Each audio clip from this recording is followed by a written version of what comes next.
स्वागत है आपका एक बार फिर से हमारे चैनल कैची क्लासेस में। दोस्तों आज मैं आपको धार्मिक आंदोलनों के बारे में बताऊंगा, जिसमें हमारे दो महत्वपूर्ण हैं, बौद्ध धर्म और जैन धर्म।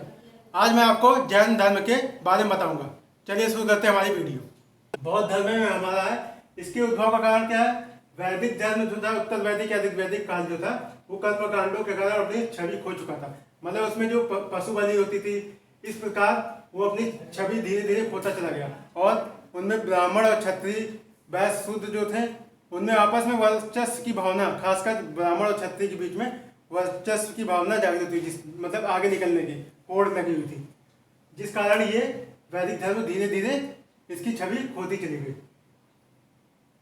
और आगे इसके इसके छवि खोने के कारण धार्मिक सुधार आंदोलन की स्थापना हुई, जिसमें बौद्ध धर्म और जैन धर्म दो हमारे मोस्ट इम्पोर्टेंट धार्मिक धर्म आंदोलन है, जिसमें हमारा है पहला बौद्ध धर्म।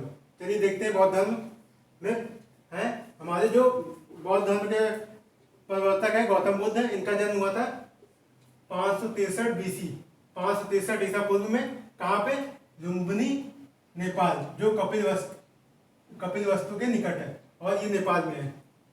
आगे इनके बचपन का नाम क्या था? बचपन का नाम था सिद्धार्थ और इनके पिता का नाम था शुद्धोधन। शुद्धोधन जो थे शाक गणराज के प्रधान थे, मतलब जो शुद्धोधन थे शाक गणराज के प्रधान थे। और माता जो थी महामाया, जो कोली गणराज की कन्या थी। और इनका पालन पोषण किसने किया था? तो प्रजापति गौतमी, क्योंकि 7 दिन के भीतर इनकी माता जो महामाया थी उनका निधन हो गया था, जिस कारण इनके पिताजी ने प्रजापति गौतमी से विवाह कर लिया, जो इनकी मौसी थी। तो इनका पालन पोषण प्रजापति गौतमी ने किया था। और इनकी पत्नी का नाम यशोधरा था। और इनका विवाह 16 वर्ष की आयु में हुआ था। एक कहानी है इनके ऊपर कि जब इनका जन्म हुआ था तो एक ऋषि ने इनके पिताजी से कहा था कि ये या तो एक बड़ा सन्यासी बनेगा या तो एक बहुत बड़ा राजा बनेगा, जिस कारण इनको मतलब बाहर घूमने नहीं दिया जाता था। और इस कारण इनकी जल्दी विवाह, इसी कारण इनका विवाह जल्दी कर दिया गया 16 वर्ष की आयु में, कि ये इसमें लिप्त रहे। लेकिन हुआ उल्टा, इन्हें बौद्ध धर्म की शुरुआत कर दी। आगे इनका पुत्र का नाम था राहुल। और इनकी गृह त्याग कब किया? 29 वर्ष की आयु में इन्होंने गृह त्याग किया, और जिसको हम क्या बोलते हैं? महाविनिष्क्रमण। ये मोस्ट इंपॉर्टेंट क्वेश्चन है, कई बार क्वेश्चन आ चुका है और आगे भी आता रहेगा। ये क्वेश्चन मोस्ट इंपॉर्टेंट है कि गृह त्याग की घटना को क्या कहते हैं? महाविनिष्क्रमण। और इनके प्रथम गुरु का क्या नाम था? अलाल कलाम। और इनको ज्ञान प्राप्ति कब हुई? 35 वर्ष की आयु में, वैशाखी पूर्णिमा की रात को निरंजना नदी के तट पर और पीपल पेड़ के निकट बोध गया में इनको ज्ञान की प्राप्ति हुई थी। और इनके अन्य नाम क्या है? अन्य नाम है बुद्ध, तथागत, शाक्य मुनि। ये इनके अन्य नाम है। और प्रथम उपदेश इन्होंने कहा दिया था? सारनाथ में। कभी कभी ऑप्शन में ऋषि पत्तन और मृगदाव, ये दो नए ऑप्शन है। कभी कभी ये भी दिए, मतलब सारनाथ को ऋषि पत्तन और मृगदाव के नाम से भी जाना जाता है। और प्रथम उपदेश इन्होंने 5 ब्राह्मणों को दिया था। और प्रथम उपदेश देने की घटना को क्या बोलते हैं? धर्म चक्र प्रवर्तन। प्रथम उपदेश देने की घटना को धर्म चक्र प्रवर्तन बोलते हैं। ये एक बार बाहर घूमने गए जब, तो इन्होंने किस व्यक्ति को देखा? पहले इन्होंने देखा वृद्ध व्यक्ति को, क्योंकि इनको बाहर घूमने नहीं दिया जाता था। लेकिन एक बार इन्होंने पिताजी से परमिशन ले ली, और उस समय जो इनका नगर था उसको मतलब बेहतरीन तरीके से सजाया गया। कोई ऐसा व्यक्ति ना दिखे जो दुख या अवसाद से ग्रसित हो, ऐसे लोगों को दूर रखा गया। लेकिन फिर भी इनको क्या मिला? जब ये घूमने गए तो वृद्ध व्यक्ति से इनकी पहली भेंट हुई। दूसरा, इनको बीमार व्यक्ति मिला।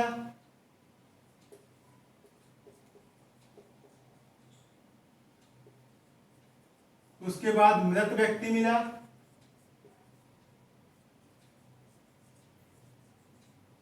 उसके बाद सन्यासी मिला। तो इन्होंने इसी को देखकर सन्यासी का रूप धारण किया और घर से निकल गए। और एक क्वेश्चन और पूछता है कि इनके जो सारथी थे, जो मित्र थे, मतलब जो घोड़ा चलाते थे, उनका क्या नाम था? उनका नाम था चन्ना उनका नाम था। जो उनके घोड़ा चलाते थे, और इनके घोड़ा का नाम था, कभी कभी पूछ लेता है, कंटक। कंटक इनके घोड़े का नाम था, और इनके सारथी का नाम था चंदा। सर्वाधिक उपदेश इन्होंने कहाँ दिए थे? श्रावस्ती में। श्रावस्ती जो है नेपाल से सटा हुआ उत्तर प्रदेश का एक जिला है। प्रचार केंद्र, मतलब ये बौद्ध धर्म का प्रचार कहाँ से होता था? तो मगध, मगध जो आज बिहार में है। आगे है, अंतिम उपदेश कहाँ दिया था? अंतिम उपदेश किसको दिया था? तो सुभद्र। सुभद्र जो था उसको अंतिम उपदेश इन्होंने दिया था। और मृत्यु कब हुई थी इनकी? 483 BC, मतलब 80 वर्ष की आयु में। कहाँ पे हो गई थी? कुशीनगर, जिसको कुशीनारा में बोलते हैं। और क्या मतलब इनके एक शिष्य थे जिनका नाम चुंद था। उन्होंने इनको एक खीर दी, खीर खाने के लिए, जिससे इनको अतिसार उत्पन्न हुआ और इनकी मृत्यु हो गई। और इनकी मृत्यु की घटना को महापरिनिर्वाण के नाम से जाना जाता है। क्वेश्चन मोस्ट इंपॉर्टेंट है कि मृत्यु की घटना को महापरिनिर्वाण, और किसने दिया था इनको खीर खाने के लिए? चुंद। और कहाँ पे मृत्यु हुई थी? कुशीनगर। ये सब बहुत बार क्वेश्चन में आ चुका है, 10 बार से ज्यादा ही आ चुका होगा। शिक्षाएं और सिद्धांत के बारे में इनकी देखते हैं। इनके जो शिक्षा सिद्धांत है, त्रिरत्न में इनका संकलन है, जिसमें है बुद्ध, धम्म और संघ के बारे में दिया गया है। इनके 4 आर्य सत्य क्या है? दुख, दुख समुदाय, दुख निरोध और दिख निरोध गामिनी। ये चार इनके आर्य सत्य हैं। और जो दुख निरोध गामिनी प्रतिपदा है, इसको हम लोग अष्टांगिक मार्ग कहते हैं। मतलब जो इन्होंने अष्टांगिक मार्ग दिया है, उससे कैसे इन सबको दुख को दूर करें, वो मार्ग है इसमें अष्टांगिक मार्ग। आगे है, जो बौद्ध धर्म था अनिश्चयवादी था, अनात्मवादी था, पुनर्जन्म में विश्वास रखता था। और जो इसकी प्रवेश की प्रक्रिया है, सभी जातियों का प्रवेश, मतलब कोई भी जाति का व्यक्ति हो वो बौद्ध धर्म में प्रवेश ले सकता था। और प्रवेश प्रक्रिया क्या है? तो जिसको बोलते हैं उपसंपदा। और न्यूनतम आयु क्या है प्रवेश लेने की? इसमें 15 वर्ष की आयु न्यूनतम होनी चाहिए। और बौद्ध धर्म के प्रसार में योगदान किन किन राजाओं और सम्राटों का रहा है? तो अशोक का। अशोक ने अपने बेटे और बेटियों को श्रीलंका में भेजा था बौद्ध धर्म के प्रचार और प्रसार के लिए। और मिनांडर जो विदेशी था, वो भी बौद्ध धर्म के प्रचार करने के लिए यहाँ से सीख के गया था। और कनिष्क जो बौद्ध धर्म का था, और हर्षवर्धन, इन सब का योगदान रहा है बौद्ध धर्म के प्रचार प्रसार के लिए। आगे हमारा, आगे इनकी मतलब घटनाएं और प्रतीक, क्या क्या घटनाएं और क्या क्या उसका प्रतीक चिन्ह है। जन्म की घटना जो थी, कमल, मतलब कमल खिल गया, जन्म होते इनका। वह साण, इनके जन्म की घटना। गृह त्याग की घटना, मतलब जब इन्होंने गृह त्याग किया था तो ये घोड़े पे बैठ के गए थे, तो इस तरह से आप गृह त्याग की घटना को याद कर सकते हैं। तो गृह त्याग, घोड़ा। ज्ञान, मतलब इनको ज्ञान कहाँ प्राप्त हुआ था? तो पीपल पेड़ के नीचे, जिसको हम लोग बोधि वृक्ष भी बोलते हैं। और निर्वाण, निर्वाण से मतलब है इनको, निर्वाण से मतलब है इनका ज्ञान कहाँ प्राप्त हुआ था? तो पदचिन्ह, निर्वाण।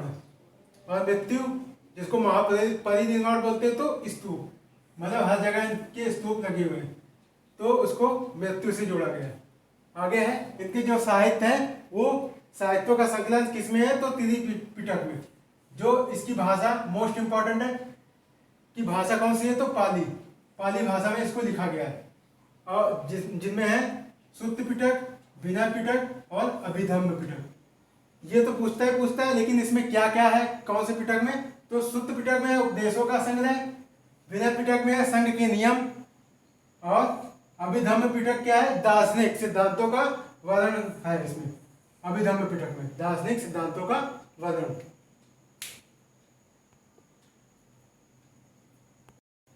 आगे देखते हैं बौद्ध धर्म की संगीत क्या है। ये मोस्ट इंपॉर्टेंट क्वेश्चन है, ऑप्शन भी आ सकता है और स्थान भी पूछता है, समय भी पूछता है, मतलब सब कुछ इसमें मोस्ट इंपॉर्टेंट है। आइए देखते हैं। प्रथम बौद्ध संगीति हुई थी जो, वो हुई थी 483 ईसा पूर्व में। और कहाँ पे हुई थी? राजगृह में। और इसके अध्यक्ष थे महाकश्यप। और जो इसके किसके शासनकाल में हुई थी पूछा जाए तो अजातशत्रु,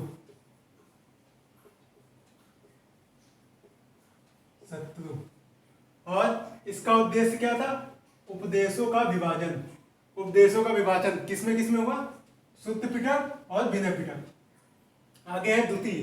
द्वितीय बौद्ध संगीति 383 बीसी में हुई थी और कहाँ पे हुई थी? वैशाली में। और इसके अध्यक्ष थे सबा कमीर। और जो इसके किसके शासनकाल में हुई थी? तो किसके शासनकाल में हुई थी? कालाशोक।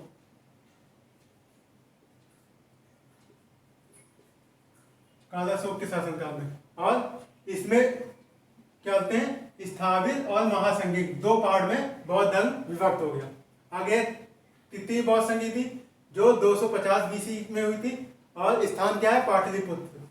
और इसके अध्यक्ष कौन थे? मोगली पुत्र सिद्ध। और किसके शासनकाल में हुई थी? अशोक के शासनकाल में।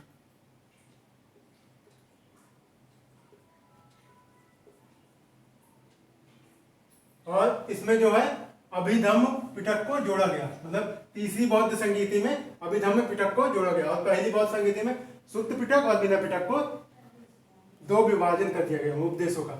और अभिधम्म पिटक को तीसरी बौद्ध संगीति के अंतर्गत जोड़ा गया। और जो चौथी बौद्ध संगीति हुई थी 1 ईस्वी के अंतर्गत हुई थी। कहाँ पे? कुंडलवन, कश्मीर। और इसके जो अध्यक्ष थे वसुमित्र और एक उपाध्यक्ष थे अश्वघोष। और इसमें जो स्थापित और महासंगीत था इनका नाम चेंज कर दिया गया, हीनयान और महायान। तो पूछता है चौथे हीनयान महायान कौन सी संगीति में विभक्त हुआ? तो चौथी बौद्ध संगीति में हीनयान और महायान विभक्त हुआ। और इसके राजा कौन थे? किसके शासनकाल में हुई थी? तो कनिष्क के शासनकाल में चौथी बौद्ध संगीति। ये दूसरे के हैं, पहले के अजातशत्रु राजा, दूसरे के कालाशोक, तीसरे के अशोक और चौथे के कनिष्क। और कैसे याद करने की ट्रिक मैं बता देता हूं। अगर आपको स्थान याद करना हो कहां पे हुई थी चारों बौद्ध संगीतियां, तो रावय पाकू, पाकू। तो कैसे? राजगृह, वैशाली, पाटलिपुत्र और कुंडलवन। इससे आप याद कर सकते हैं कहां पे ये बौद्ध संगीतियां हुई थी। और अध्यक्ष की बात करें तो अध्यक्ष के लिए क्या ट्रिक है? महान साहब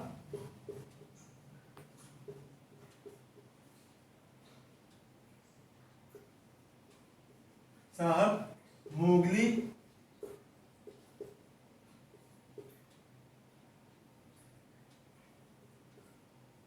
खाएंगे अब। तो कैसे? पहला है महाकश्यप, दूसरा साहब से सबा कमीर, और तीसरा है मोगली से मोगलीपुत्र, और वसुमित्र और अश्वघोष। अश्वघोष इसके अध्यक्ष थे और वसुमित्र उपाध्यक्ष। तो अब से अश्वघोष। ऐसे आप याद कर सकते हैं, महान साहब मोगली खाएंगे अब। ये हमारी इसकी ट्रिक है अध्यक्ष को याद करने की। और अगर राजा को याद करने की ट्रिक बताएं तो राजा को याद करने की ट्रिक क्या है? तो राजा को याद करने की ट्रिक है हमारी अका अशोक। राजा को याद करेंगे कैसे? अका अशोक। ये राजा को याद करने की ट्रिक है, अका अशोक। पहला है आ से अजातशत्रु, का से कालाशोका, और अशोक से अशोक, और का से कनिष्क। अजातशत्रु, का से कालाशोक, और अशोक से अशोक, और का से कनिष्क।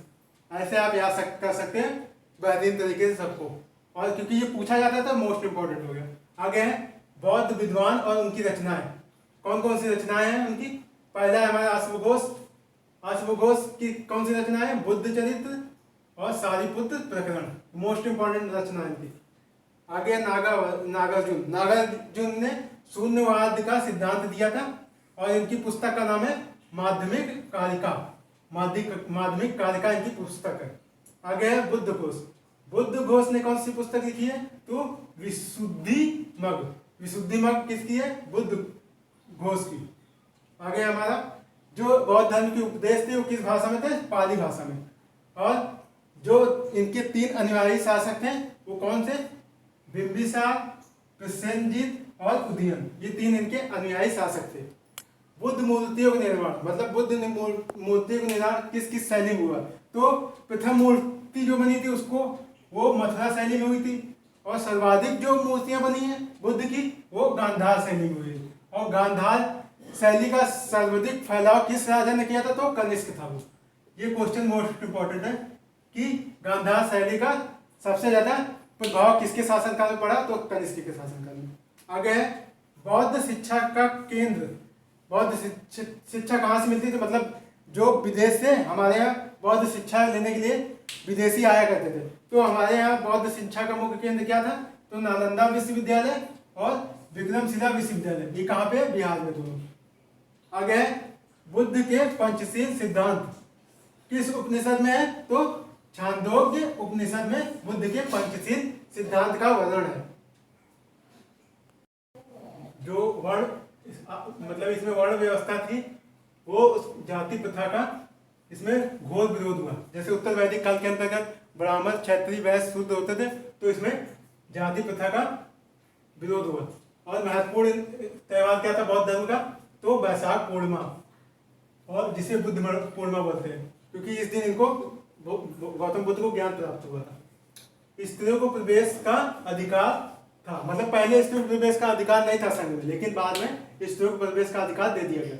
और जो प्रथम महिला थी जो इस संघ में प्रवेश की थी, तो प्रजापति गौतमी, जो इनकी मौसी थी। और न्यूनतम कोरम, मतलब कितने लोग होना चाहिए जब इसकी बैठक आयोजित होगी? तो न्यूनतम 20 लोग अगर होंगे तो इसकी बैठक आयोजित होगी। जैसे आजकल के समय में कोरम होता है 1/10, लोकसभा में 4 राज्यसभा, तो इतने व्यक्ति होने चाहिए तब बैठक होगी। तो बौद्ध धर्म के अंतर्गत कितने लोग होने चाहिए? 20 लोग। और प्रस्ताव को, जिसको हम लोग नथी बोलते हैं, उसको क्या बोलते हैं? अनुसावन। अनुसावन बोलते हैं प्रस्ताव को, अनुसावन। दोस्तों आज के लिए बस इतना ही। अगर आपको वीडियो पसंद आई तो वीडियो को लाइक करें, शेयर करें और कमेंट करें। नमस्कार।